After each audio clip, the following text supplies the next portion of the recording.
Racing isn't easy, but experiencing it is. iRacing puts you in the driver's seat with the industry's leading sim racing game. Drive on laser scan replicas of the greatest racing circuits from around the world. Go head-to-head against other drivers chosen by skill-based matchmaking to ensure competitive racing at every level. Compete across all your favorite series. In officially licensed cars, engineered to deliver the most accurate driving experience possible.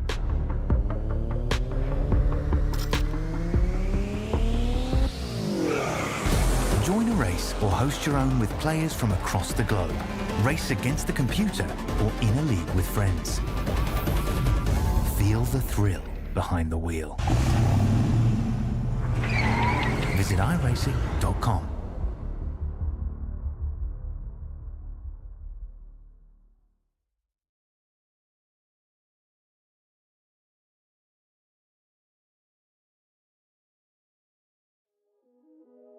Hello, ladies and gentlemen, and welcome to Südspeed TV, where tonight we have yet another serving of beautiful LMP3 action. We've got long straights, high-speed corners, and more passing opportunities than Watkins Glen boot.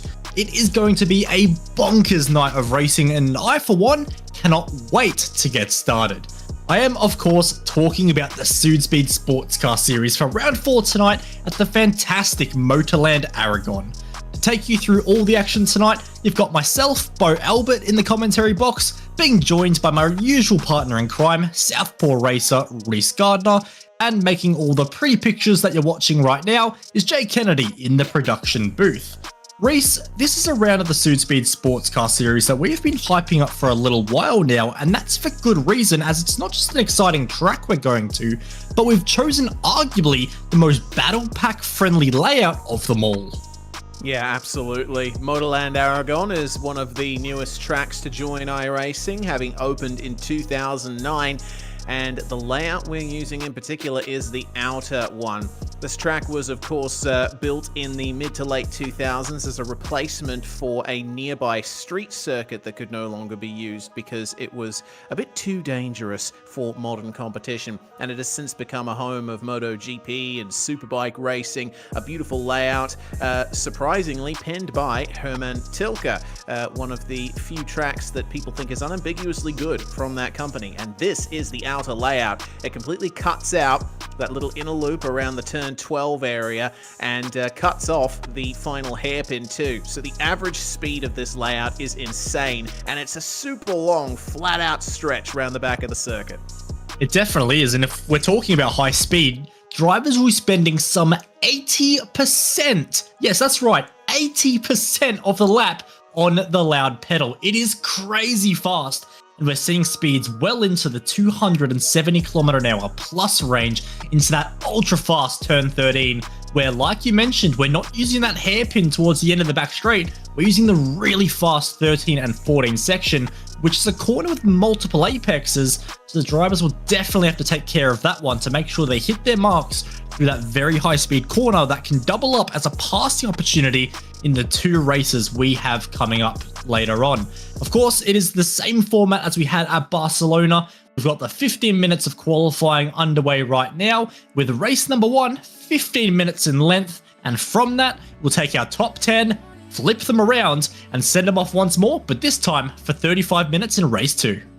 Yeah, this is the same format that we had at the first round of the series at Donington Park. Nice to see that this format has returned. Certainly threw up some fantastic racing, which played a part in these championship standings that we're seeing at the moment. Right now, Sebastian Vandel is the man to beat up the top of the standings, 40 points ahead of Brandon Groach, who has suffered a bit of bad luck from time to time and just hasn't been able to really overcome Vandel in terms of consistently winning races. It is looking close from Owen Pyra all the way back to Henry Fenson, barely any points covering those 4 drivers, including Edwards and Turnbull. Aside from that, still on for 8th between Daniel Finney and Brady Baldwin. I think, Bo, the story of this series has been who can get the most consistent results. Right now, it is Sebastian Vandel.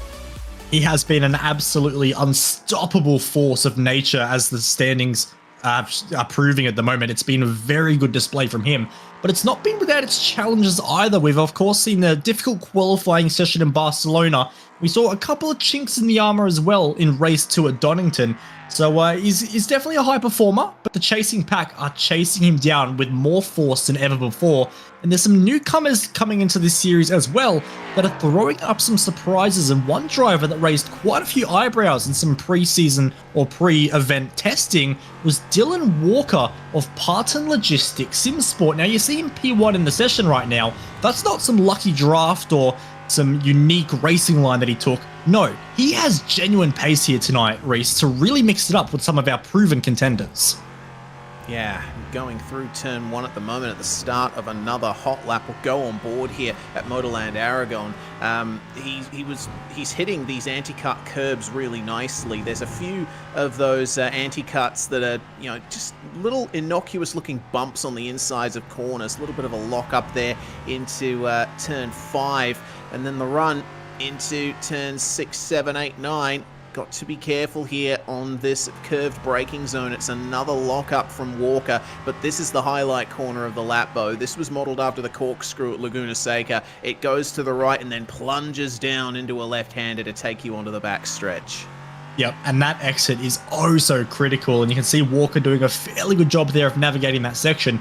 But it is great to see a corner like the corkscrew has been modelled onto another circuit, because it is one of those iconic corners in motorsport, and doesn't really have any sort of carbon copies apart from here in Aragon, whereas other sections like Maggots or Beckett's, of course, they are doubled up in like the likes of Coda and some other circuits as well. So great to see that Laguna Seca has a bit of influence here at Aragon.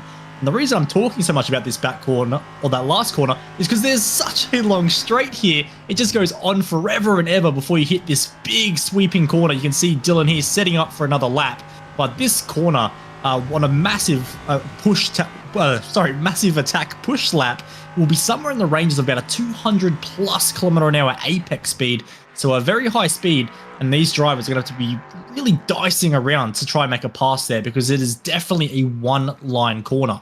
Vinny Nguyen on a lap currently sits in P2, just some 2,000 or 200ths of a second behind our current pole sitter. He's had some very good pace at the moment, but without a draft, it's going to be difficult to improve on this lap, I imagine. Yeah, he's only a bit less than 200ths of a second off the fastest time set by Dylan Walker, but yeah, he's all alone on track at the moment. No extra speed coming into the very fast turn 13 and turn 14 as well. The little kink right here that you negotiate before you go to the start-finish line. The drivers are going to have to be careful of that as well. It's like you go through a sweeper that tightens up on the way through. Still, 2/10 off his best. That is not bad at all. Definitely shows there's some potential for him there, but with 2 minutes left on the clock and no one to draft with, I doubt he's going to improve. Yeah, it's going to be very, very tough from there as we take a look at Harley Pring now.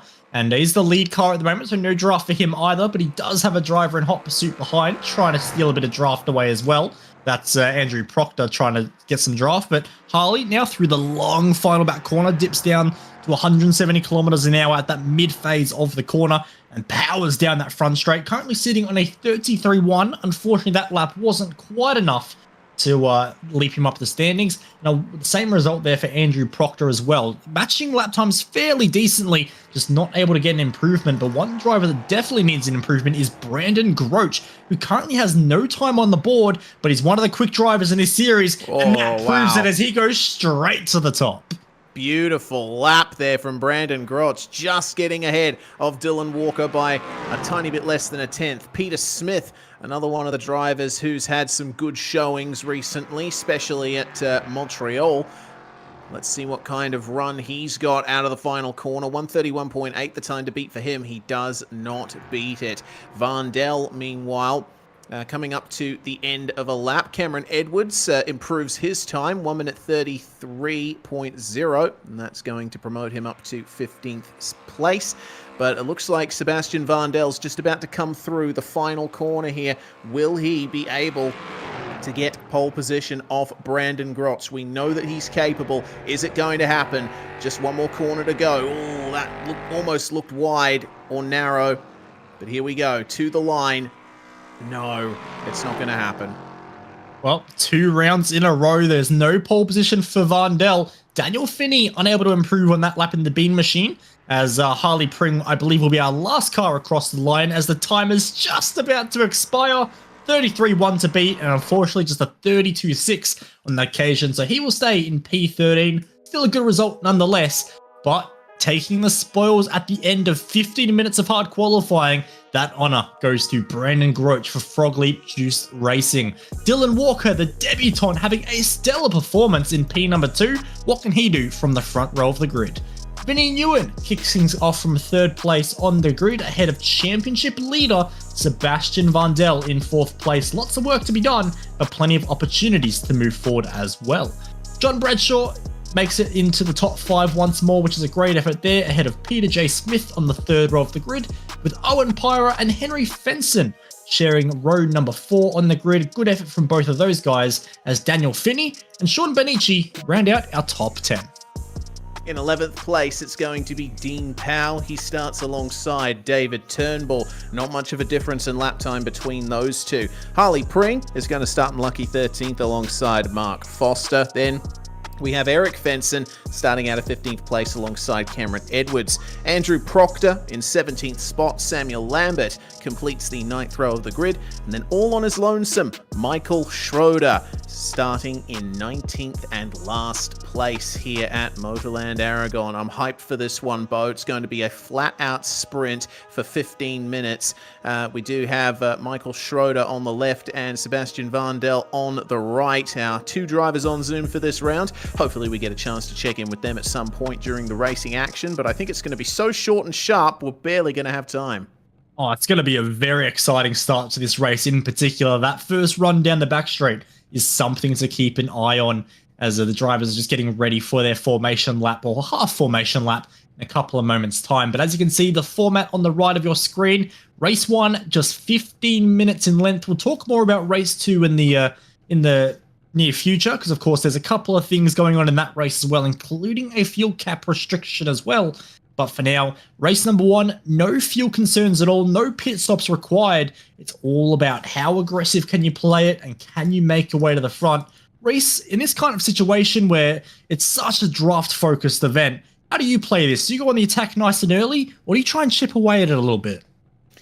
I think try and chip away at it a little bit, because if you're still in a pack and you're the lead car in that pack, you're the one who's going to be under threat when you come to the end of the straight. You're going to be the one who has drivers trying to pass you. So if you're sitting behind someone, maybe wait for the last available opportunity to get it done. Depending on how good you are through the opening sector, where all of the corners really are, could help to attack. But of course, you're going to have to make sure that you have a lot of mechanical grip on hand in these machines, and that is a bit difficult to achieve, these being stiff prototypes who depend a bit on downforce.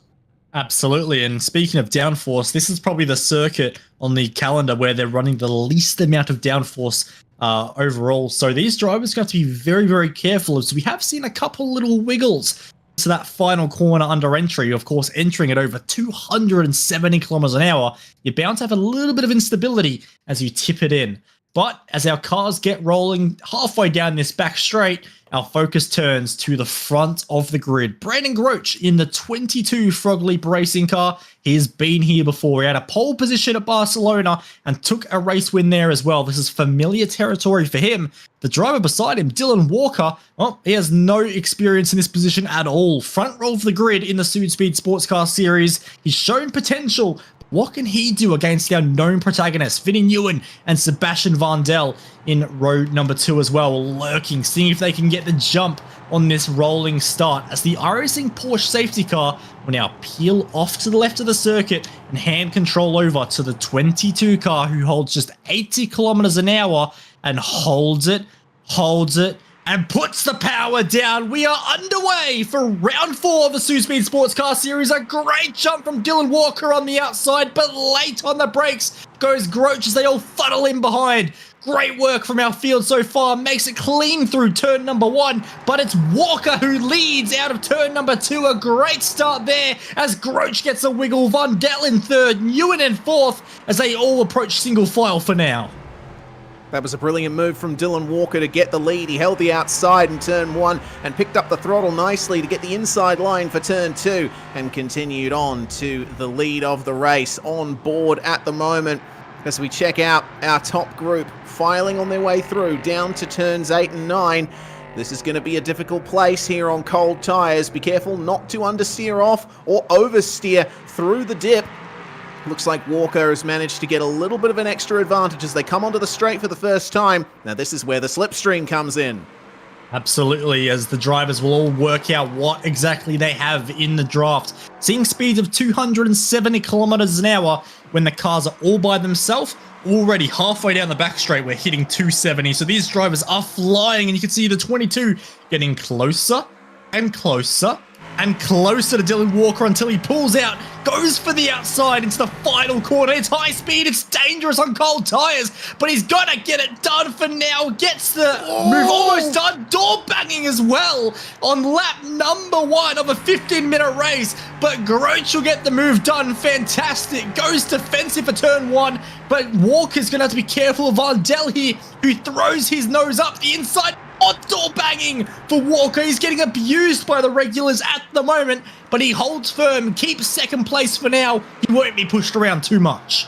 No, he won't. And Vinny Nguyen is taking advantage of all this as well. Look at him. He is buzzing around on the back of this pack as that's a bit of a lock up there from Walker, trying the move up the inside. The front left tyre was not cooperating, but he managed to pull it up in time. Very scary moment. He's going to have to concede the place now to Vardell, which I'm sure he won't mind too much. As Vardell, that was, gee, they are really abusing that 53 car at the moment. As Vinny Nguyen also going to dive up the inside. So from leading the race into the final corner, it is now P4 for Dylan Walker. As we move on to the back straight once more, our top 6 or so have just started a little bit of a breakaway from the rest of the field as well, who all remain single file. So good to see all our cars still circulating around at the moment. Brandon Groach just trying to get a little breakaway, but Vardell is not going to let that happen for all his worth. Vinny Nguyen very close in the draft as well. And look at the speed they're covering down the back straight. Very high speed. Currently looking at Vinny Nguyen doing 282 kilometers an hour into the final corner. Thought for just a moment about the inside. Can't quite do it. Whereas Eric Fenson in a battle with Henry Fenson. The two Fenson brothers are fighting it out. And also in the background, Daniel Finney in the Bean Machine gets past Sean Bonici. Eric Fenson has had a great run so far, up to 8th, and he started 15th. He is the hardest charger in this field so far. Really awesome to see. Oh, goodness, that's someone with an off. That's Owen Pyra, who's gone for a big lose at turn 1. He'll fall down into the mid-pack. That's a big shame there for Owen Pyra. He was running quite strongly, but unfortunately it's all come to a disappointment there as Harley Pring gets passed around the outside by Michael Schroeder in the background as well. These guys duking it out. And Mark Foster going to collect some scraps as well as they're all locking up a little bit into this corner. The tyres are still a little bit cold and not quite at operating temperatures. So these guys are dicing it out as Pring now. He wants that place back on Mark Foster. And he gets the move done very nicely. It opens up an opportunity to Dean Powell behind to get it done. Michael Schroeder obviously not looking at any of this. He has got his eyes forward and is trying to make up some time on Owen Pyra ahead. This pack is fantastic. Look at how close they are coming onto the straight. We are going to see some massive slipstream maneuvers here. We absolutely are, and what we'll do is we'll get the screen, or the speed on screen for you guys, and we'll see exactly what these cars are capable of. You're on board with the 999 of Dean Powell, who could not get any closer if he tried to Mark Foster, who himself has a draft on Harley Pring, so it's almost a triple draft for Dean Powell, but they're all running out of room. Powell decides to back out of it, whereas Mark Foster, 277 for him, so a good bit of speed there for the 50, who holds the inside. It's a long way around the outside there, and Harley Pring can't quite manage it, and May, with that extra speed, just fall victim to the 999 of Dean Powell, who's still side by side, and I'm imagining later on the brakes as well, should be able to get the move done. It's a nice wide circuit here at Aragon, but it's still very much one line fits all throughout the opening sectors here. Pring losing that position, but keeps Cameron Edwards behind him. Meanwhile, a bit further up, this is looking interesting for Sebastian Vandel. He is chasing down Brandon Groach for the lead of this race, and these two have been the main protagonists of this championship so far. Vandel the one in the lead, with Groach trying his best to get as many points as he can. They just managed to keep it within track limits on the exit there. The track limit is the outside of the curb, and, well, that's just about the perfect run you can get, and looks like he's just close enough for a bit of extra slipstream. I'm seeing a problem for Henry Fenson. Meanwhile, he was 9th at the line. He has fallen all the way to the back, and we'll see if we can get a replay of that. Unfortunate there for Henry Fenson. Yeah, unfortunate there as well. He was having a great fight with his brother for the opening lap, but sadly hasn't quite paid off in the next couple of laps. We'll get a replay here and see what exactly transpired. I believe that's Peter Smith he was in a battle with, locks the rears, and I do feel he locked the rears a little bit on the entrance to that corner, but at the same time, the elevation change not helping there at all, so I'm sure it would have unweighted the rear and just really caused that pendulum effect as the fastest lap of the race goes to Vinnie Nguyen. So yes, the top two are closing up and Vandel's applying the pressure to Groach, but don't think anyone else is out of this race yet, because Vinnie Nguyen and Dylan Walker have some great pace. That they do. What they're going to try and focus on here is to get as close as they can to the top two by the time they get to the next straight, and hopefully they'll be able to stick in the slipstream for a little bit longer. Noticing that Vandel is making up bulk time on Brandon Groach in the twistier opening sector of this lap. Hopefully for him, he'll be close enough to go for a move in the slipstream when they get out of this corner. You see also, looking at the both of them, that Vandel is taking a little bit more of the outside of the track. He is lengthening the run out of the corner, trying to get a tiny bit of extra momentum. Let's see if it works out for him. Yep, yes indeed, as we'll get a little bit of a look at his speed down this back straight as well. His peak speed we've recorded so far in the race clocks him at 279 kilometers an hour. I'm not quite sure what lap that was, but nonetheless, he's got a great draft at the moment, just creeping up to that mark once again. Only 278 on this occasion, but not enough to close in on or make an attempt at a pass on Groach, but nonetheless, he is right under the rear wing now. The last few laps of just chipping away at it have paid off, and he's finally just about on the gearbox of the 22 car as across the line. Oh no, a spin at the final corner for Bradshaw. Oh no. Okay, that looks like an interesting pack there that's just come through. Cameron Edwards right in the midst of all of this. Let's see how many positions are made up here, because, oh no, there we go. That's Michael Schroeder who's gone for a spin in turn one. They all managed to avoid making contact with him, but that is not ideal there for our driver of the day from last round. Nah, it's a shame there. But we'll get a look first at what happened to Bradshaw, and already having a wiggle and a secondary wiggle there as well. I do wonder if that's our first case of too little rear wing and just paying the price for it. As we also see, I believe that's the 17 car of Harley Pring, who just locks up into that final corner. We see one car collect the Bradshaw on the outside as well. But what transpires here into turn number one with the locked brake or even contact? No, it was just another case of the compression locking of the car on the downshifts and just sent the 263 around, unfortunately, of Michael Schroeder. Yeah. Compression locking is a big problem in these cars, as we've seen so many times this season. Meanwhile, staying on the replay, Andrew Proctor, that looks like just a loss of traction on the exit of the corner there. And back to live pictures promptly, because we are seeing some position changes through the field as it's on for second place. Vinnie Nguyen has caught up to Sebastian Vandel, but it's defensive now for the championship leader coming into turn one. He gives the space, but goes out of turn one, back in second. This gives another opportunity to Dylan Walker as well. He doesn't quite have the space to make the move on Nguyen here, but we'll see what happens at the next braking zone. Yeah, very racy from Nguyen there, but I'm not sure if that was necessarily the best call. I think right now, more than likely better to sit behind the driver Sebastian Vandel ahead, let him fight it out with Groach, and then try and open a door when those two start fighting it out. Don't want to fight Sebastian Vandel ahead so much that you would lose touch with Brandon Groach ahead. With this being such a draft-focused track, it is something you have to be very mindful. You have to choose your battles a little bit. I think Nguyen there, probably not worth fighting so hard on the outside of that particular corner, but at the same time, we are now into our final 5 minutes of the race, and the laps are ticking down probably only having about 3 laps remaining when we cross the line next time by. Yeah, time rapidly ticking away for Sebastian Vandel in particular, who I noticed had a bit of understeer through turn 9 coming onto the back stretch. It's unfortunate there for him. He's lost touch now with the leader of Brandon Groch. On board, coming down the back stretch. How much of a top speed advantage do they have? Not all that much, considering they're starting to lose touch with the leader. But Dylan Walker is starting to size up Vinnie Nguyen here. This is a fantastic fight for second.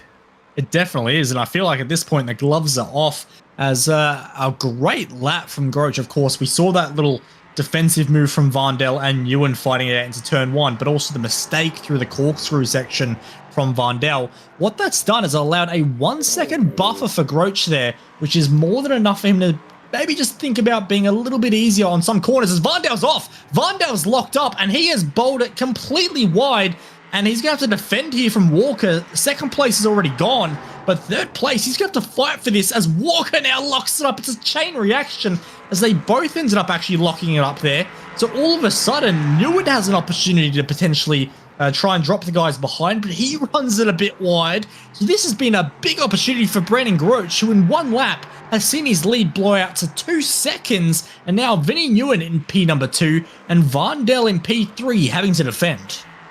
Yeah, it's crucial for Groch because on iRacing, the draft starts taking effect from about 1.5 seconds back. These guys are not getting any slipstream, if only an infinitesimal amount from Groch up ahead. So it is definitely a race for second now. Adventurous lap as well for Dylan Walker. You might have heard a bit of a whoa from me earlier. It was because Walker, I'll take that point later, because Vandel going up the inside of the final 2 turns. A little bit of contact there with Nguyen, but he holds it back up into second place. Yeah, I was going to say Dylan Walker hit one of the anti-cut curbs and almost spun off. Let's see if he can avoid it this time as Nguyen late on the brakes, almost 3 wide into the first turn, and there's another anti-cut hit there for Dylan Walker. We mentioned it in the lead up to the race, those tiny little humps on the inside of some of these turns, they can ruin you. They absolutely can, and he hit that one directly. In fact, on some of these hits, I have seen the potential for a meatball flag. There's no such worry for Dylan Walker on this occasion, but you are always flirting with danger when you try and make that kind of a move, as I will slot back and look at this battle between Owen Pyra and Sean Benici, who are currently scrapping it out for pole position on the invert. So currently, it is Sean Benici in the pole position spot, but at the same time, I'm sure he'd much rather finish P9 than P10 in race 1. Yeah, a couple of extra points on the board would certainly be nice for Sean Benici and Owen Pyra. So they'll keep their eyes out and make sure to get to the finish nice and cleanly. On board with Peter Smith, 7th place at the moment, chasing down Eric Fenson and Daniel Finney in the Bean Machine. He's not quite close enough to get a huge slipstream off these guys, but he'll get just enough as Vinnie Nguyen and Sebastian Vandel are continuing to fight up ahead into the final corner. Vandel up the inside of Nguyen once more and back into second as what I'm thinking is the final lap is beginning right now. And that was feisty between those two. They were door banging into the final corner, not even at the braking zone yet, and they were hitting into each other. So this is on between the 14 and the 58. Vandel versus Nguyen. These guys are scrapping it out, and we'll get a replay and just take a look at this. They're both trying to side draft each other, and then they just had one big clash, which I think was just covered by the camera angle. But these guys were getting very, very feisty, so don't be surprised if Nguyen tries something pretty aggressive on this final lap. He's got one more chance to try and steal second away from our championship leader, who currently has a little margin, about half a second over Nguyen. But this is the corner where Vandel's been struggling. Hasn't quite had the car placement exactly where he would have wanted. Thankfully for him, he hooks it up on this particular occasion, but nonetheless, that draft is unavoidable, and every meter they go across this back straight, Nguyen is going to be getting closer and closer and closer, but I think Vandel maybe on this occasion has done just enough. It's a good margin onto the back straight, and Nguyen starting to close up now, but we'll see if it's enough, as this straight is 2 kilometers in length, but does run out very quickly if you don't have the crazy overspeed. But I think for now, we need to turn our attention to the 22 of Brandon Groach, as he is going to round the final corner and take victory number 3 for the season. A great drive there, as it's going to be a drag race for P number 2, and Van Dell by a splitter is going to hold out Vinnie Nguyen, who I have to say, I was keeping an eye on the battle, had a monumental dive at the final corner. Yeah, fantastic battling between Van Dell and Nguyen.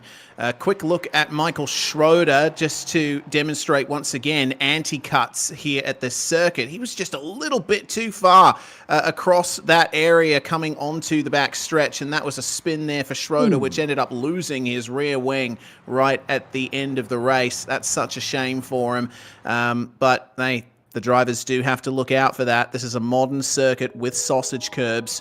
You need to look out for that in such firm suspension cars as these. But these are the results, Bo. What a gap for second.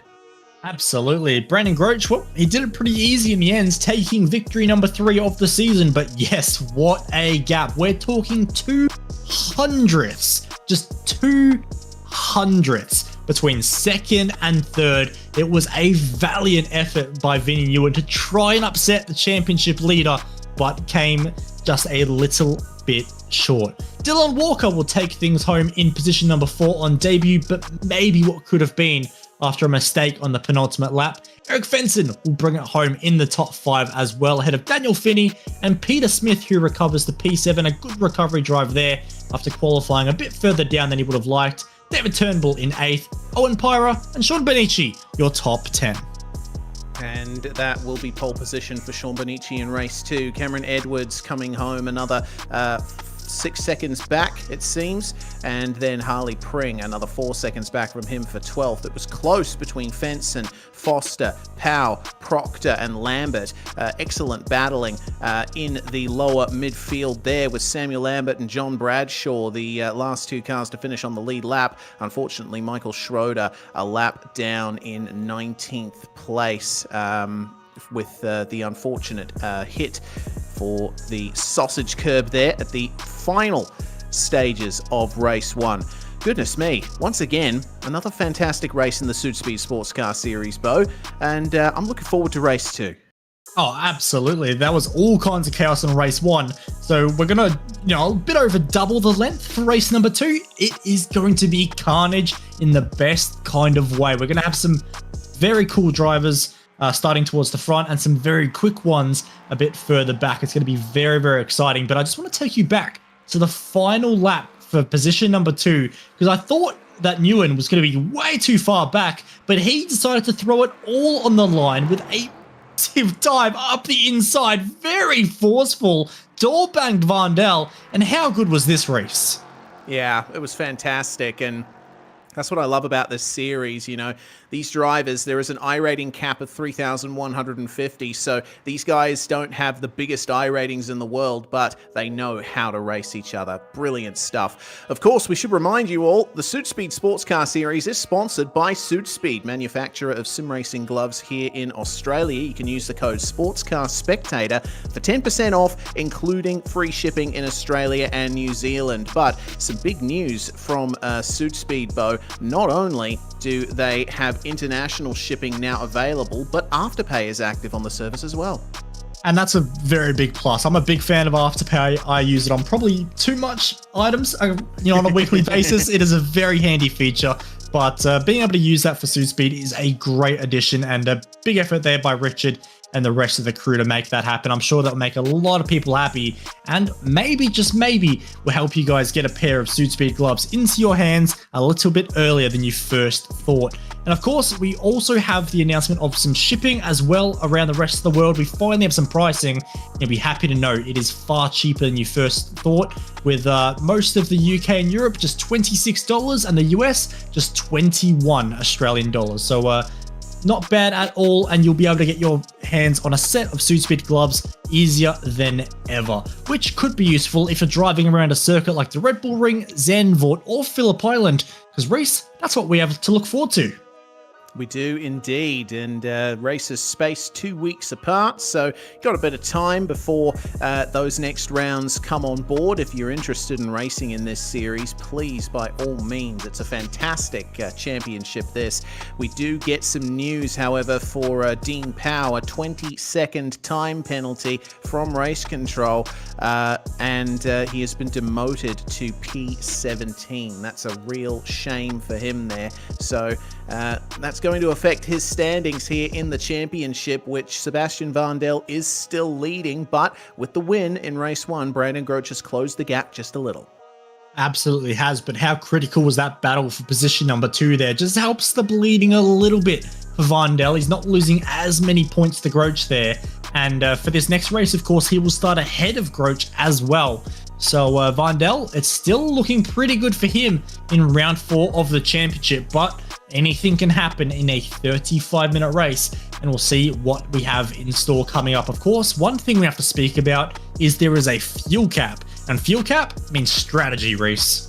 It does indeed, and if someone has a big off and has to call a tow back to pit lane, there's potential for the safety car to come out, and that gives an opportunity for drivers to potentially save a bit of fuel, either shorten their pit stop or cut it out entirely.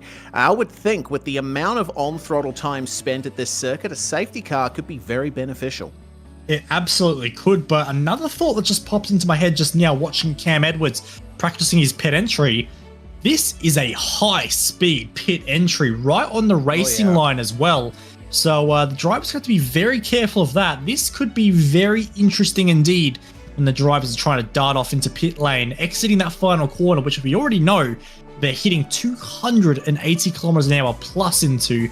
So the drivers up the front, Sean Benici and Owen Pyra, we know they're going to be traveling at some rate of knots on this first lap. Chasing them down on the second row of the grid, we have the likes of David Turnbull and Peter Smith as well there. Sorry, got him confused as well in the race results previously. He started position 6 and finished 7th. So a good effort all in all, but not the recovery drive I thought it was. So apologies for blaming your qualifying there, Peter. Daniel Finney kicks things off in position number 5 ahead of Eric Fenson on the third row of the grid, with Dylan Walker and Vinnie Nguyen kicking things off on row number 4. On row number 5 of the grid, we have Sebastian Vandel and Brandon Groach, of course, our race 1 winner, going to have a lot more work to do on the 5th row of the grid.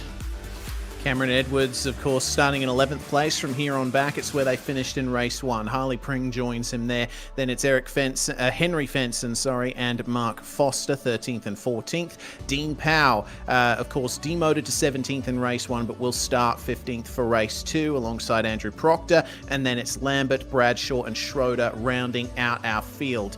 Big recovery drive needed for Schroeder after a very difficult race 1, but we know that he is capable. This is going to be a fun start here, Bo. Brief view of that pit entry. I can't wait to see the drivers tackle it.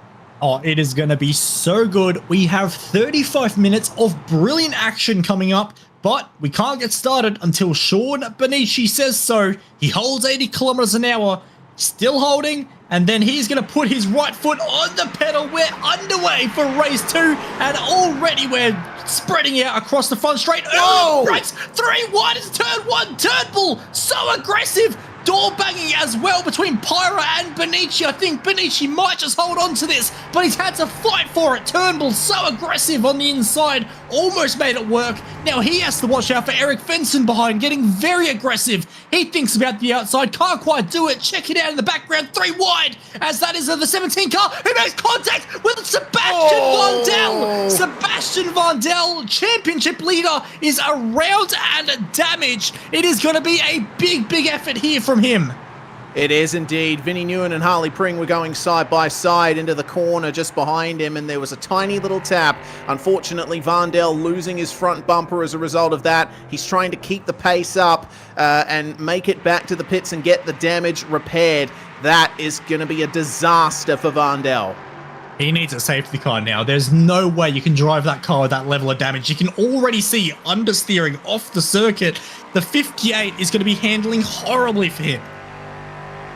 Yeah, absolutely. Eric Fenson, meanwhile, he's not concerned with that. He's concerned with trying to get into second place as David Turnbull has started streaking away in the lead, which all started with that super aggressive dive coming into the first corner, backs out of it, and it looks like Owen Pyro isn't going to be able to take advantage either. Had to slot in behind, but Pyro's getting a slightly better run out of the final corner here. Could be another pass. It absolutely could, as we can see two battle packs side by side currently, but it all kicks off with Pyra, who's so late on the brakes, he might even get to Benici. Oh, He's actually going to half spin the car around, holds onto it, thankfully, but chaos in the background, which includes Brandon Groach, Peter Smith also around in the PJ's Bar and Grill car. That's unfortunate for him, but our championship leaders are falling by the wayside at the moment, as now Cam Edwards and Harley Pring in a battle as well. They're side by side through the tight left-hander, and I think Cam Edwards around the outside will get that done. A nice little battle happening between all of these guys. Vinny Nguyen also trying to fight back through, currently in 9th place, so not the best start for him, but look at our championship standings, because all of a sudden, Vandel, his gap is, well, actually, it's about stabilized, to be honest, because out of nowhere, Brandon Groach finding trouble of his own, and he, by all means, has actually, Brandon Groach has a meatball. Brandon Groach has a meatball flag. I didn't even realize, but unfortunately, despite arguably having the lesser contact between the two, has found himself having to dive into the pit. Smith too. Peter Smith has a meatball flag, the mechanical black flag. That means the car's too damaged to continue, and they need to pit to get that damage fixed. So, my goodness, what a chaotic second race this has turned out to be. It's still on for the lead. David Turnbull's gap has been erased, and Sean Benici, Eric Fenson, and Owen Pyra are all grabbing at those podium spots. Oh, absolutely. This has thrown all kinds of chaos out for who's going to be fighting for our race win today. You can see already the top 5 or 6 or so. It is going to be oh so close between all of these guys who have not been able to taste the victory so far this season.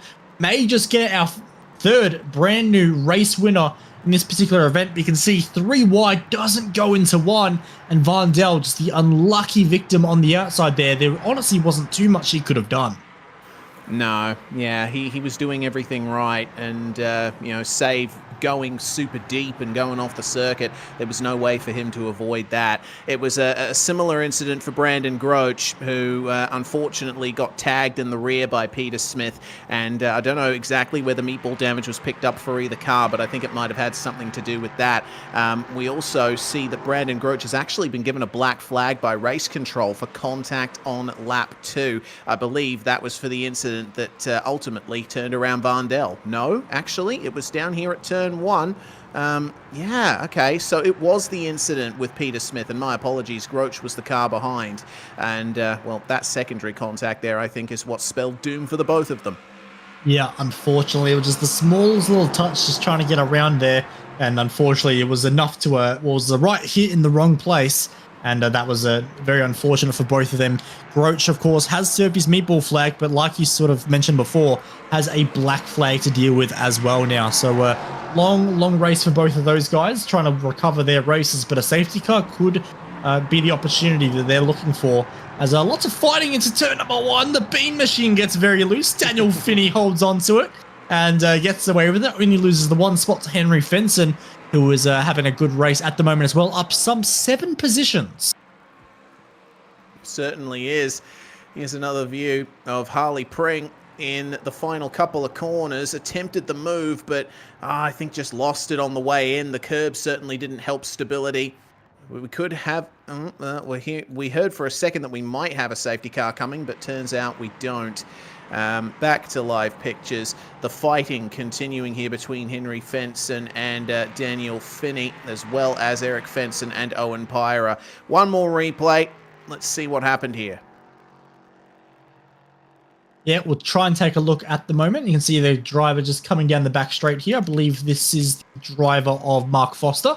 And oh my word! Jeez, that is a monumental incident, and I think we can only put that down to a hardware failure, as the car just jinxed extremely hard left. And well, I hope Mark Foster is okay by all means, because that was a terrifying accident and quite the pirouette and acrobatics show as well. But we'll go back to this little battle brewing for position number 2, because our race leader, David Turnbull, has checked out front.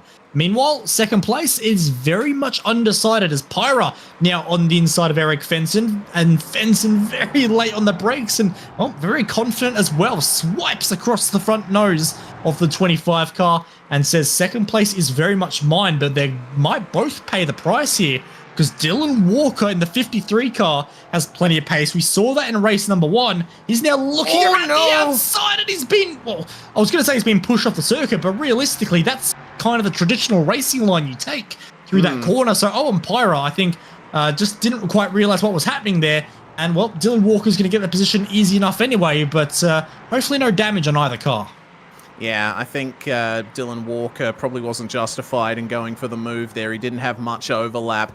You might be asking, where on earth is Sean Bonici in all of this? Unfortunately, he's dropped connection to the server, so our race 2 pole sitter is out. That is a huge shame for Sean, out through no fault of his own, and it's going to be left to everyone else to fight over the scraps. I'm amazed that Vandel is still out there with no front end on that car. Evidently, it's not hurting his aerodynamic performance all that much, and he's still getting enough downforce from the diffuser at the rear.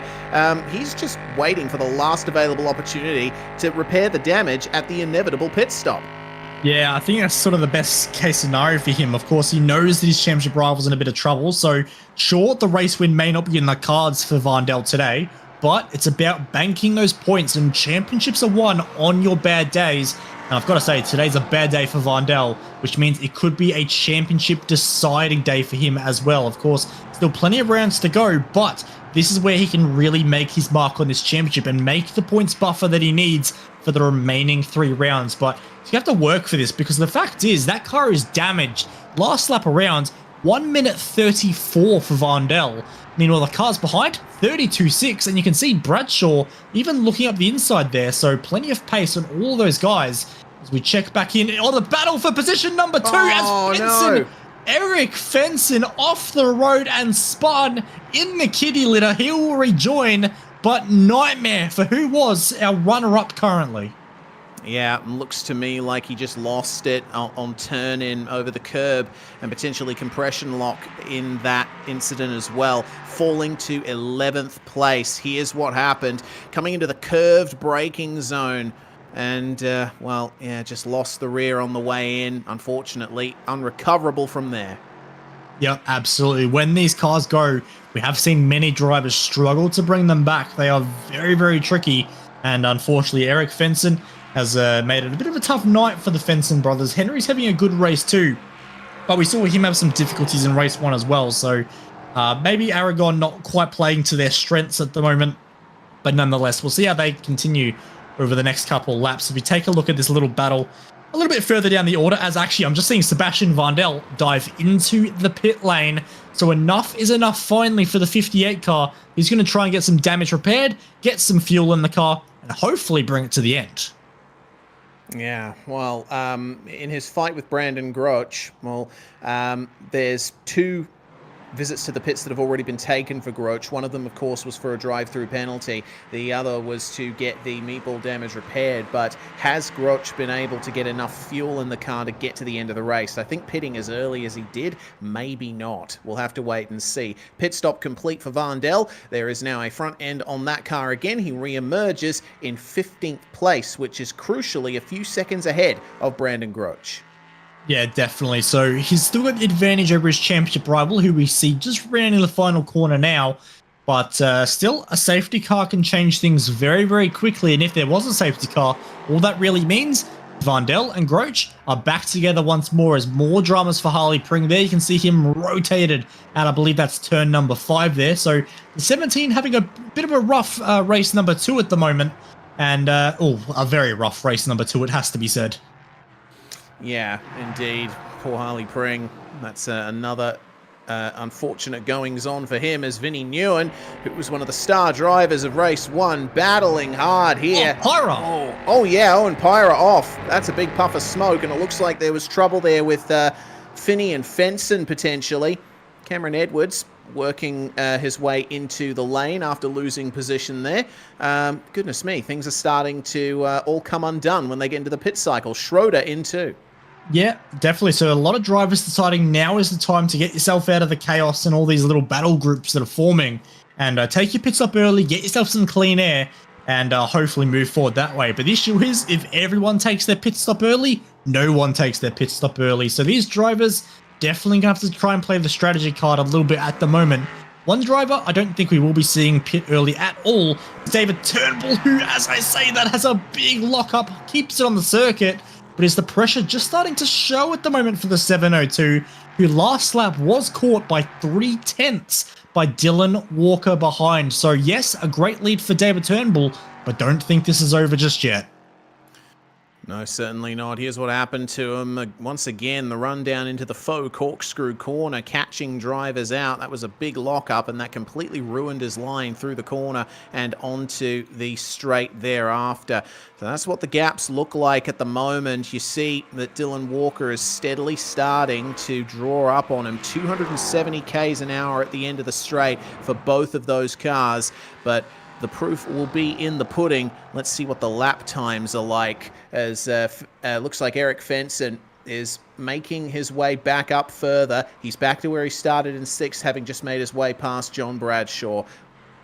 Look at the gap that he's made up, though, as Dylan Walker. 1.7 seconds on David Turnbull. Yeah, that's a big chunk of time there. It's basically halves the advantage that Turnbull had at the beginning of lap number 8. It is now down to just 1.2 seconds and closing with every passing corner. It does feel like, as Turnbull again just misses the apex a little bit. So the pressure is on here, but I'm sure the 702 can respond and take the fight to Dylan Walker. Don't think this will be an easy pass by any means whatsoever, but what we might do, turn our attention to Eric Fenson for just a few moments time. You can see in a big side-by-side battle here into the final corner. And he's fighting door-to-door with Bradshaw at the moment. So he's on the outside, Bradshaw on the inside. They'll turn in, and wow, that's big commitment there on the outside. Big move there from Fenson. And is he going to get this? I think he's going to get this done. That is a phenomenal move there. And definitely a round of applause from me. A great pass. And he continues to hold that place into turn 1 as well. So that was gutsy. Yeah, very gutsy, and I think the crucial thing that we haven't talked about yet about this final turn here, you notice as we look at Turnbull and Walker ever closer, you turn in, it's very fast, but it's very tight as you try and get through that final kink as well. If you're on the outside through there, you can pinch your rival down and ruin their run out of the corner. As, oh no, Henry Fenson going for a spin. He's fallen down to 7th place now. And looks like, well, that's a good opportunity to throw up the white flag and go for the pit lane. Looks like this was battling with Daniel Finney, but no contact between the cars from what I can see, just losing the rear.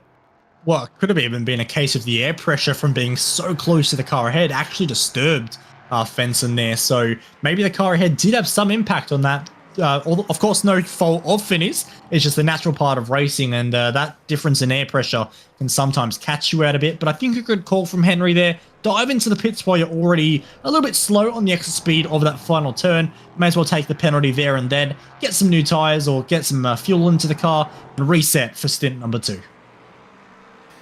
Yeah, reset indeed. I think a lot of drivers today are thinking, I need a big reset after the whole night of racing. This has definitely taken it out of us, Bo. It's been so intense. Think about what intensity will be felt for Dylan Walker and David Turnbull here. The gap for the lead is ever closing, and the draft is there for Dylan Walker. Huge amount of overspeed. He's going to move out. It's defensive now from Turnbull into the final 2 corners, but Walker looks like he might be able to clear him before they get to the turn-in point, and he does.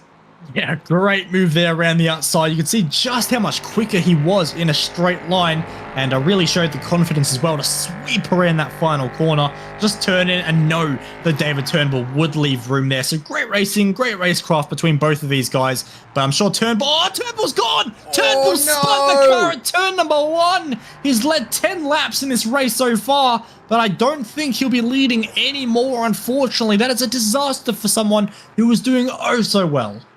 Yeah, huge shame for David Turnbull. He just lost it in the middle of the corner. Potentially a combination of compression locking and just going a bit too hard into the turn. The guys will be running very low downforce for this configuration of Motorland Aragon, which means they're trimming out the rear wing as much as they can handle.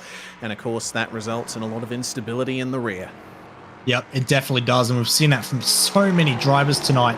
And I'm sure we'll be seeing it in many, many more cases in the next 18 minutes. You see a little bit of a lock up there into turn number 1 for Michael Schroeder, who leads his little battle pack with Owen Pyra and Cam Edwards as well.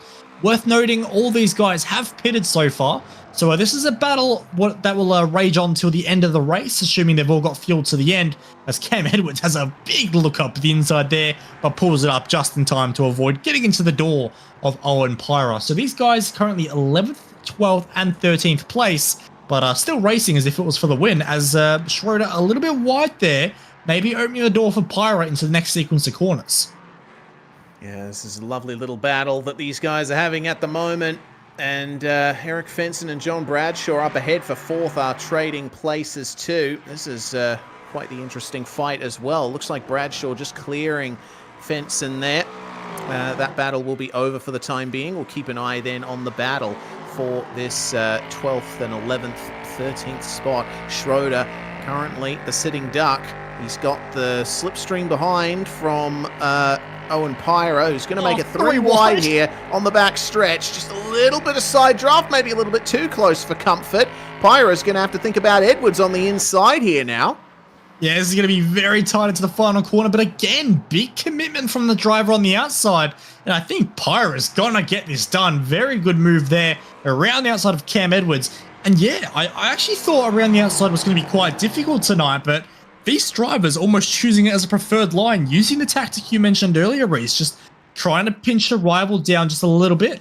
But a bit of bad news still to continue for the Fenson brothers, as that going that wide around that particular corner, unfortunately, he's picked himself up a slow down penalty. So those Fenson brothers, Aragon not being their friend, unfortunately. No, certainly not. Well, Eric Fenson now a long way behind John Bradshaw in the fight for 4th place. There's a change for 2nd, though. Vinnie Nguyen has gotten by Daniel Finney, and that is continuing a fantastic night here for Vinny. He's already got a podium in race 1. Can he get another one here in race 2? Little tight though, out of the final corner. Finney will have the racing line into the opening corner, but crucially inside line for Nguyen, and he will move through ahead once again. Power on, and a little bit of instability for Finney on the exit of turn 1 will put paid to that. The fight isn't over though between Owen Pyra and Cameron Edwards. Cam now thinks about taking that crucial outside line. Yeah, they're scrapping over it, aren't they? This is a great little battle pack between these guys, still side by side into that ever quick final corner. It's Edwards on the outside, Pyra on the inside, and again, the outside looking good, but is that too wide from Cam Edwards? It was very, very skatey at the mid corner. He's going to just get away with it, I think, but Pyra's so close. Can he think about a move into turn 1? Does he even want to go for a move at turn 1? Thinks not on this particular occasion, so they will stay 12th and 11th on this particular occasion, with Edwards leading these two. But this is a great little ding-dong battle, switching every lap that passes by. Yeah, they actually move into the top 10. They've already taken their pit stop, and we saw pits from Andrew Proctor and Samuel Lambert that promoted these guys up into the top 10 positions. Now what they've got to think about is the drivers ahead that haven't pitted. It's the entirety of the top 6 that we haven't seen take to the lane yet. Harley Pring as well hasn't taken a stop either, down in 16th spot. As we check out the standings here, well, once again, Vandel's gap here actually looks like it's just about extended there. Just a few more points, only 4 extra points, but that could be crucial come the end of the season. Oh, it absolutely could be. You never know what can happen later on. Still 3 long rounds of racing to go. Of course, we got to think. We'll keep saying about how big of a lead Vandel has and whatnot, but the reality is that we've only had 3 full rounds of racing so far, so it just proves just how quickly things can change in this championship. There is still oh so much to play for as we take a look at Vinny Nguyen and Finney still continuing their little scrap as Owen Pyra and Cam Edwards, well, another lap passes by, another position swap between those two as well. Yeah, and once again, it was done at the final corner. And Pyra has a little bit more of an advantage over Edwards this time. He just needs to nail this first sector, the opening half of the lap, and he'll be able to consolidate that. Remember, they pitted earlier on.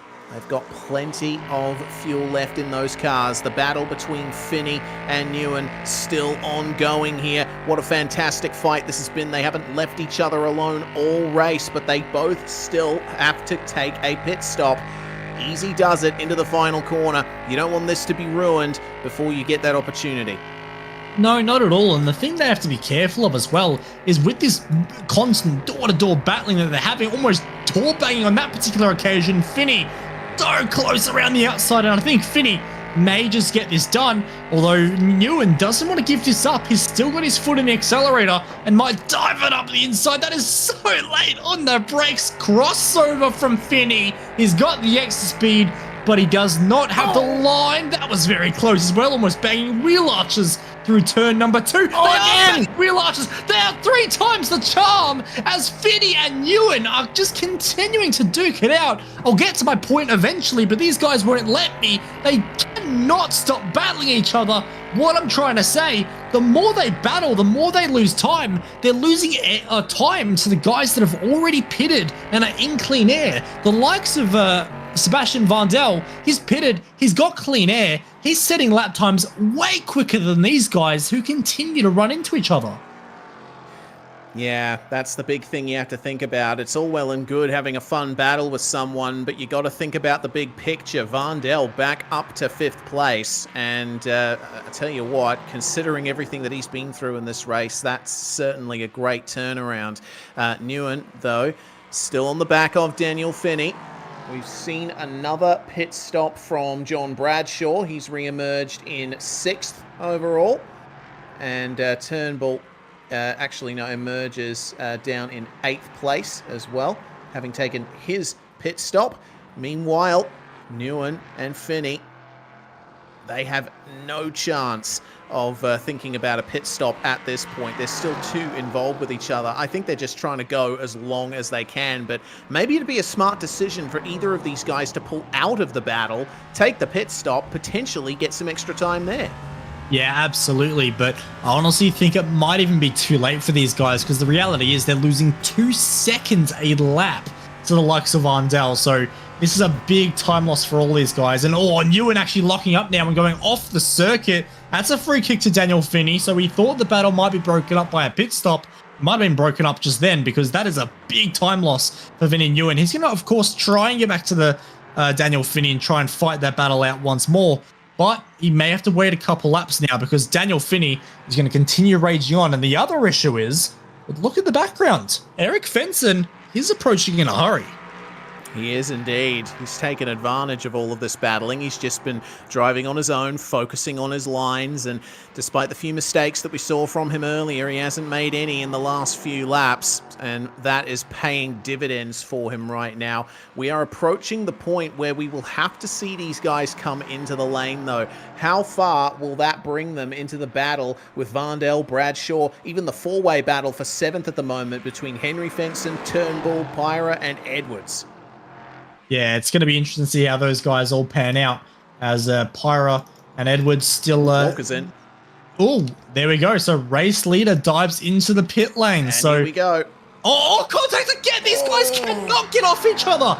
Even in the pit lane, they're side by side. Guys, you cannot be side by side the whole race. There's 35 minutes. Choose 1 minute, just 1 minute in this race where you're not side by side. This is unreal. Ewan first into his pit box. This is going to be interesting. Who has the faster pit stop between both Finney and Ewan? What we might even do, get a replay just of a bit more side by side because you haven't seen enough of that from these two. Contact. That was dicey. Very close on pit entry, and it's Finney who will get the shorter pit stop and will come out ahead of Vinny Ewan. But the issue is, Vinny Nguyen's still in the draft. They're going to end up side by side once more before the end of this race. They're actually right out with Sebastian Vandel. It's side by side between Vandel and Finney. But Vandel will get that move done. But, Reese, we have bad news for Vinny Nguyen, unfortunately. Yeah, black flag. I think that pit entry put paid to it, or it could potentially have been the exit as well. Not too sure, but it was a very aggressive entry from Vinny Nguyen. Maybe he was just a few Ks an hour over what he needed to be. He also had to lift off in the pit lane to actually see his pit box. He was that far along side by side.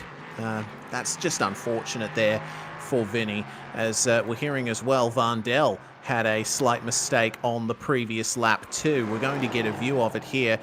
Bradshaw behind him here, and this is at the end of the straight. Oh, all right. A little bit too much curb on the way in. Had to make a huge recovery. Yeah, that's a big moment there into the final corner, as we'll take a look at Eric Fenson now into the pit lane. So one of our last drivers, in fact, no, is our last driver to take the pit stop. So after this, the field will be cleansed. But I've got to say, 18 laps on the restricted 48% tank we have is pretty impressive there by the 77. But where does he come out in all of this? We know Vinny Nguyen has a penalty, so we know he's sort of out of the picture for this battle for position number 3 at the moment. But where does he come out with the likes of Vandel and Finney? In fact, Vandel's actually already through turn 1 and 2. So now... Oh, has he taken tyres? Yeah, long stop for him. 23.4 seconds stationary. That is a tyre stop there for Eric Fenson. Oh, I was scratching my head for a little bit there because, of course, we expected him to be right in that battle pack for P3. So when I saw that Vandel was already through turn 1, red flags were being raised. And in fact, Fenson has found himself coming out behind Brandon Groach. Of course, Brandon has had 2 pit stops in this race, one being a repair, one being a drive-through penalty, but nonetheless, that shows just how much time was lost by Fenson. And the other idea?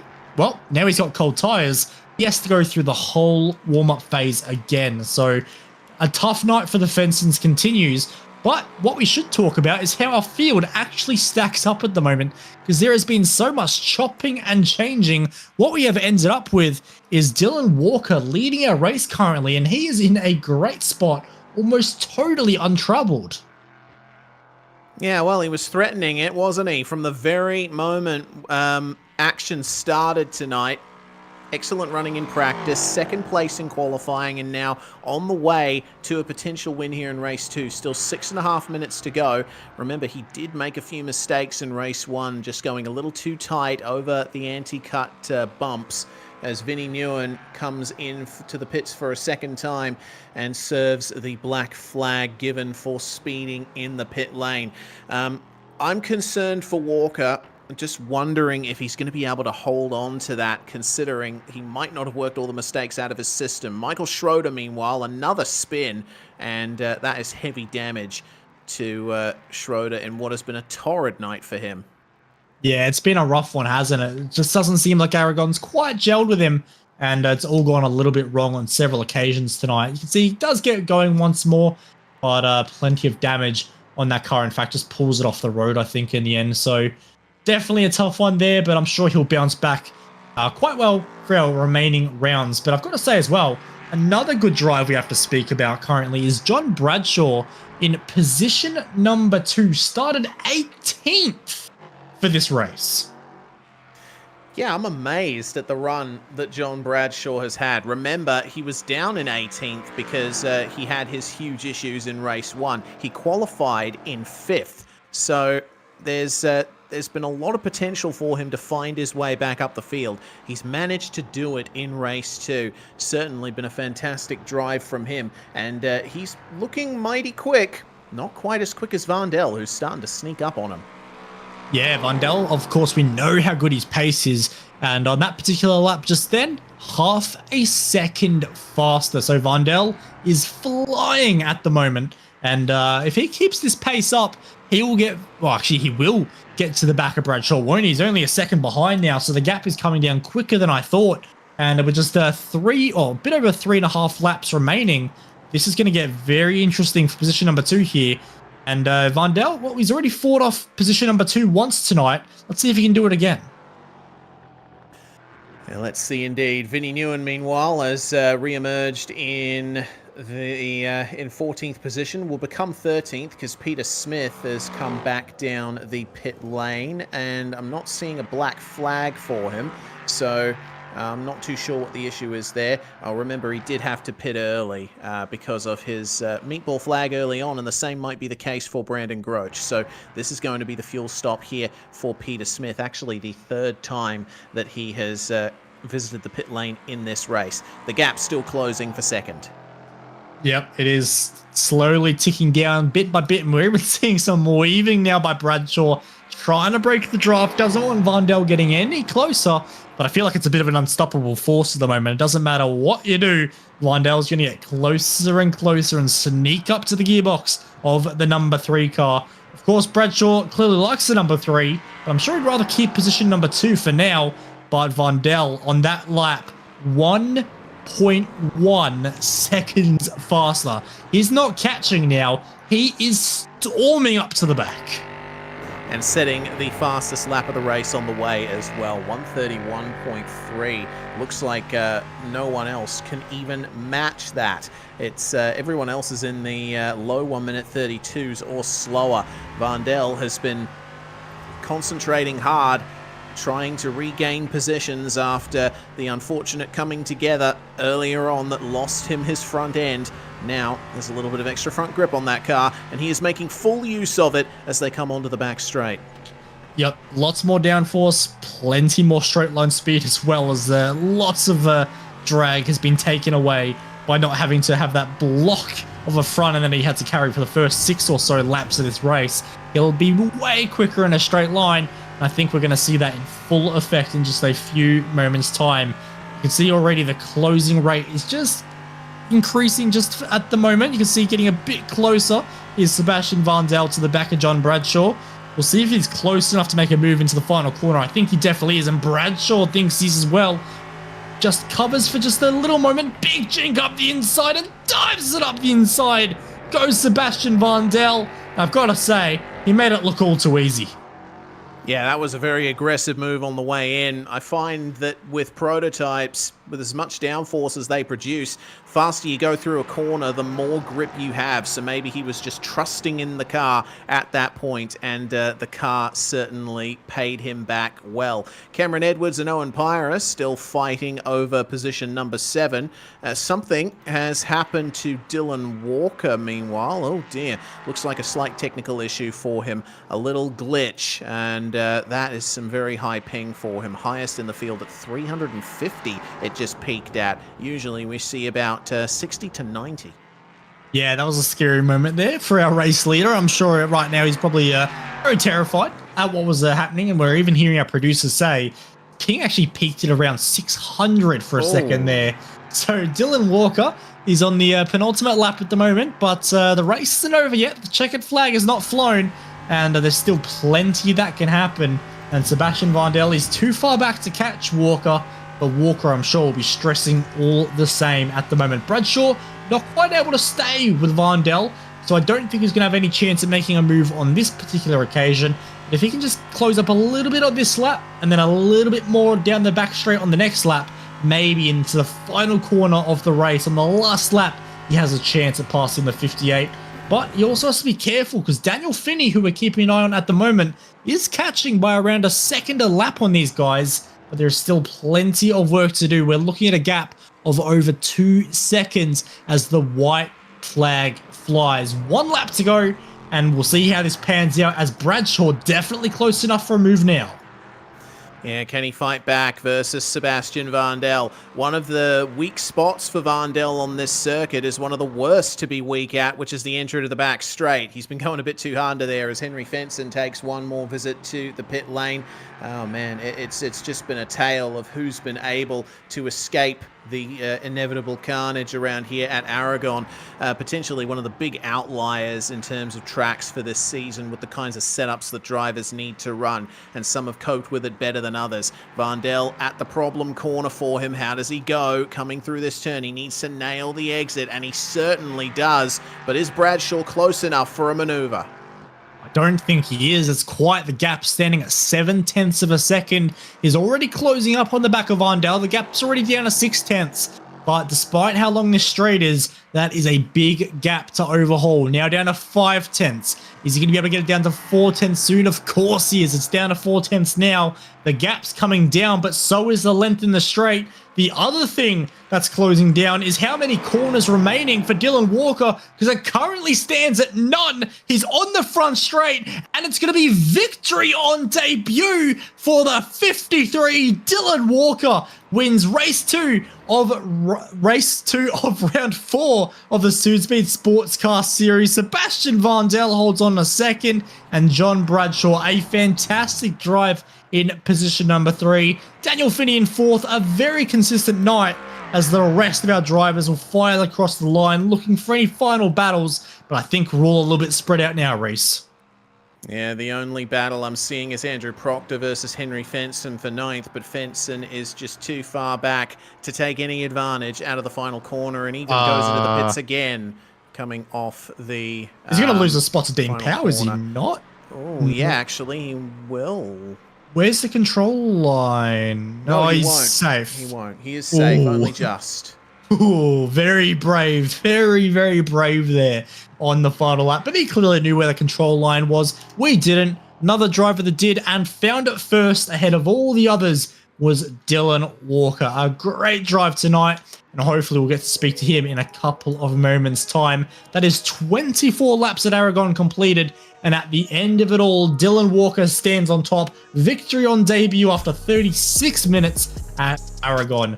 Vandal, what a recovery drive. 9th to 2nd, maybe a poor performance by his standards statistically, but if you knew just what happened to the 58 car during that race, you would think nothing less than spectacular. John Bradshaw, I believe, collecting his first podium of the season, perhaps. I'm not quite sure, but nonetheless, from 18th on the grid for race 2 to 3rd, that is very much deserving of a round of applause. Daniel Finney, a great job tonight. We're very consistent overall, and I believe as well, our second highest point scorer for the round. So a very good effort from Daniel Finney there. David Turnbull led so much of the opening stage of this race, but in the end, only position number 5. He will finish ahead of the likes of Cam Edwards, Owen Pyra, Eric Fenson, Andrew Proctor, and Dean Powell, who rounds out our top 10. Indeed. It looks like Henry Fenson was demoted to 15th at the end of that, I think, for exceeding the incident limit.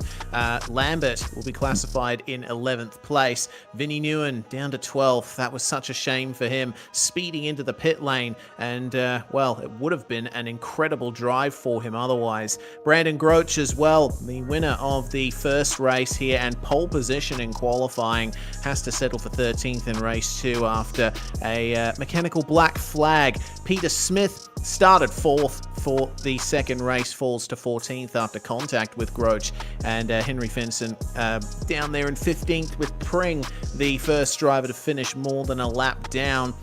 Schroeder, Foster, and Benici unfortunately not making it to the finish, Bo. A lot of drama here at Aragon, but man, we have quite a few drivers with something to celebrate. Yeah, definitely. And I think what we might do is we might grab the driver with perhaps the most to celebrate. It is his first weekend in the Südspeed Sportscar Series, but I'm joined by Dylan Walker. And Dylan, well, round number 1 for you, race win number 1 as well. How do you feel, mate? Yeah, bit of a rush of emotions, to be honest. Yeah, the last few laps in that second race were definitely pretty stressy. Heart was beating at my chest a bit, but yeah, no, it was good fun. Thanks for all the, no words. That is very cool to hear, mate. Of course, victory in race number 2, but in race 1, you had plenty of pace qualifying second for the night, but a bit of a rough one. You got bullied around a bit by the series regulars. How was that for you, racing against those guys who I'm sure you've probably watched on a broadcast or two leading up to this event?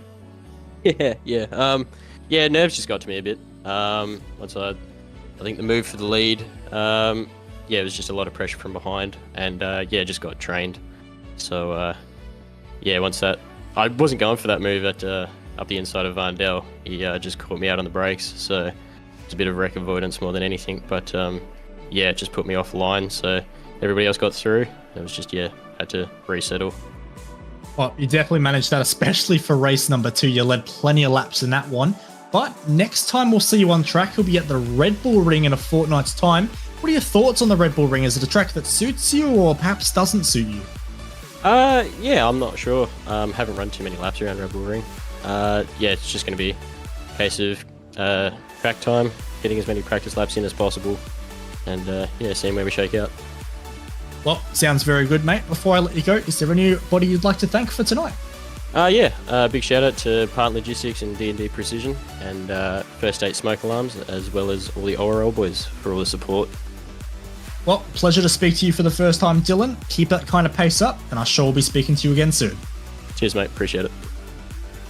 Well, that was victory on debut for Dylan Walker. One driver that has had way too many victories this season, but I'm sure he wants a couple more, is Sebastian Vandel. And Reese, you're standing by. I am indeed. Well, Seb, no race win for you this round. It was quite dramatic for you out there. Yeah, sure was. Just didn't have the pace in qualifying, unfortunately, but we went into race 1 just to see if we could stick on the back of Brendan, which we did, and then just a little bit of a lock-up sent us a bit wide and got overtaken by, I can't remember who it was, 2 people, and then got back past them and just sort of wanted to stay there for the points. And then race 2, the start wasn't the best, probably maybe a little bit too aggressive. I could have maybe backed it off a bit, got a bit of damage, but we recovered as well as I think we could have. Yeah, recover you did, and you drove quite a few laps with no front end on the car. Obviously, that made a bit of a difference to how it felt at a circuit with so many high-speed corners. Oh yeah, definitely. It was horrible to drive. The understeer was just insane, and especially in the dirty air as well. So I was looking at the fuel numbers and seeing like when the soonest I could pit was, and yes, as soon as I could pit, I took the chance. Well, take the chance you did, and it's still a double second place for you, which means that you still hold on to the championship lead with bad luck for your championship rival, Brandon. So things looking good for you from here on out, Sebastian. Hopefully we get another chance to chat to you next round at Red Bull Ring. Yeah, fingers crossed. Cheers, guys. Well, Sebastian Vandel doing very well once again. A big recovery drive in that particular event. Meanwhile, Bo, John Bradshaw recovering from 18th to 3rd in race 2. Yeah, absolutely. What a recovery drive that was. I'm glad we got to see plenty of those passes you put on, John. Quite the overtaking clinic you put on, mate. Oh, well, I sort of had to after that debacle of a first race where I just had too much speed in the last corner and round it went, and then I had to wait for the whole field basically to come past me, and one fella ran wide straight into me and just bent the car something chronic. So yeah, well, it is what it is, and I just decided that yeah, race 2 was going to be mine. I didn't expect to finish that high up, to be honest. I was thinking probably 6th or 7th, but yeah, battling there for second with Sebastian. He had just way too much pace, and I didn't really want to get in too much of a fight with him because Daniel Finney was catching us as well. So I thought if I let him go past, I'll just slipstream him down the straights and just try and keep the gap to Dan, which we achieved. And yeah, happy days. Third, I'm pretty wrapped with that. Lily, definitely thinking of all the opportunities there during the race. I love to hear that you're thinking of, if I fight this driver, then the X driver will catch me. That's awesome to hear, mate. Of course, we saw plenty of drivers making a couple little errors around this track. Of course, unfortunately, you were one of them in race number 1. What do you think was so tricky about this particular combo? Was it the low aero? Was it the track surface? What was catching you guys out? Just the, well, yeah, the low aero basically of these cars. I just had too much pace into the last corner, and probably a lot of other people did too. I saw a fair few people looping it there. Same thing, as soon as you carry too much mid-corner speed, or you come in a little bit too hot and you try and turn it in, you lose the back end. Sometimes you can catch it, those fast corners you can't, you're all gone. So, yeah. Look, that's what these cars bring, you know, every car's got their own little nuance and, you know, tricky to drive at certain times, and this one's just, you've just got to treat it as it is, you know. No, that's definitely fair enough. Well, next up, we head to the Red Bull Ring, mate. Plenty of high-speed sections there as well, so I'm sure you'll be back on the low aero once more there. What do you think of the Red Bull Ring? A fan of it, or perhaps not? I actually love the Red Bull Ring. Saying that, I'll probably do no good now, but yeah, I don't really think you can run low aero in these cars at all. I had high aero on anyway. I think everybody else was. you just can't turn it. You really can't turn it if you've got low aero. So it'll understeer and it'll oversteer. So. Well, John, congratulations on a podium. Very good drive from 18th on the grid for race number 2. Hopefully we'll get to chat to you in a fortnight's time at the Red Bull Ring. Yeah, thanks very much, guys. Thanks to Südspeed for putting it on.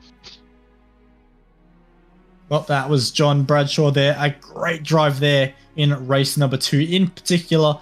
But one driver who didn't just excel in race 2, but also in race 1 was the driver race we've decided to vote as our driver of the day.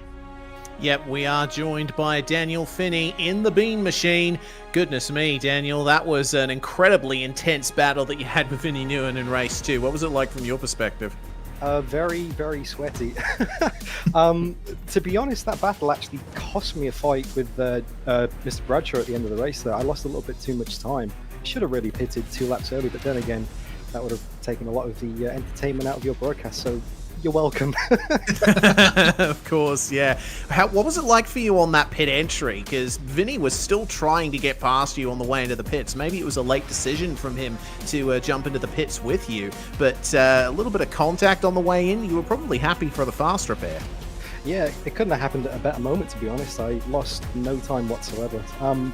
I think I was probably a little bit too cautious coming into the pits because I'd done it in practice 2 or 3 times. We're in the warm-up session, and I got them every time, and I thought I could probably get some more time here, on the pit entry. And as soon as you start thinking those things, that's when you speed in the pit lanes. You just you try it too hard and then you speed. So I thought I'm just going to take it easy, and I probably caught Vinny out, to be honest. That's probably on me, that contact, not on Vinny, I'd say. Oh, well, regardless, a very consistent night for you. From 9th to 6th in race 1, and then 4th place in the end in race 2. As you say, could have been a podium, but still, I think you must be very happy with how tonight has gone overall. Oh, absolutely stoked with that. I'd only driven maybe an hour in this car before I started the season, so it's been a learning experience, the whole thing. Donington was just hold on and hope for the best.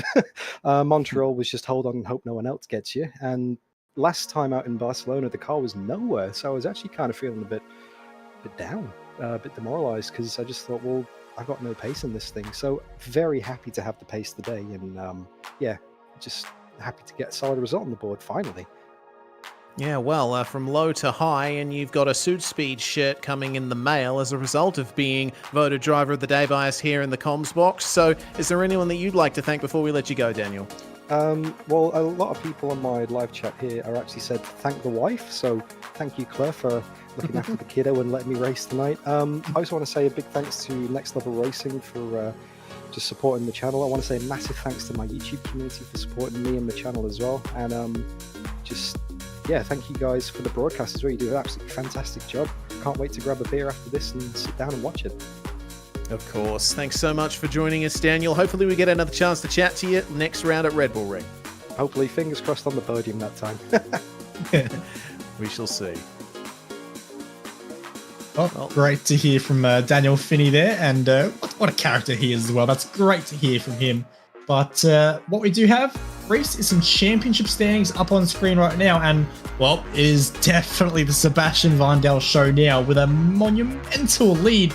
Try to do some quick math. I'm thinking that's 78 points or something along those lines, somewhere in the almost the 100-point range. Nonetheless, he is going to be a hard man to catch now. Absolutely he is, and we've only got a few rounds left in the season besides, so Brandon Grotch is going to have to put on the mother of all drives in these remaining rounds of the Südspeed Sportscar Series to try and catch Sebastian Vandel. This round really hurt him. There is a tie for 4th as well between David Turnbull and Daniel Finney, so we'll see what Daniel will be able to do next round to try and change things there. Yeah, absolutely. And also check out the gap between 4th there and 7th. Just 10 points separating 4 drivers there. Of course, they've got the likes of Turnbull, Finney, Pyra, and Edwards as well. So there's definitely plenty still to play for all these guys in the championship.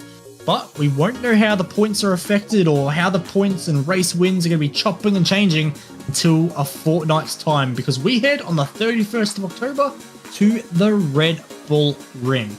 Might only be 8 corners in length, Reese, but boy, oh boy, do you get some phenomenal racing there. Yeah, you certainly do. Plenty of heavy braking zones, particularly into the hairpin at turn 2 or 3, depending on how you count things. I'm thinking, yeah, all right, cool. You're a 2-man. I am too. Yes. Fair enough there. Yeah, I'm looking forward to it. I mean, this round just passed was all about the slipstream. I think it's going to be the case again here with the very long straights, but we have plenty more tight corners to deal with and some sweepers in the middle as well, which are really going to test the mid-speed handling of these cars. Definitely is. Of course, we saw on the slightly lower wing angles here at Aragon, plenty of drivers caught out in the mid to high speed corners. Well, like you say, that midsection at Red Bull Ring is all of those corners. So those drivers are going to be tiptoeing around, and that's going to make for some great racing. I'm very excited to see that happen. But like I said, we won't see that for another fortnight, because that is all from us tonight at SimSpeed TV. A big thank you to Reese for joining me in the commentators booth tonight. Of course, Jay, a great job in the production booth once more. But from all of us, thank you all so much for watching, and we will see you next time.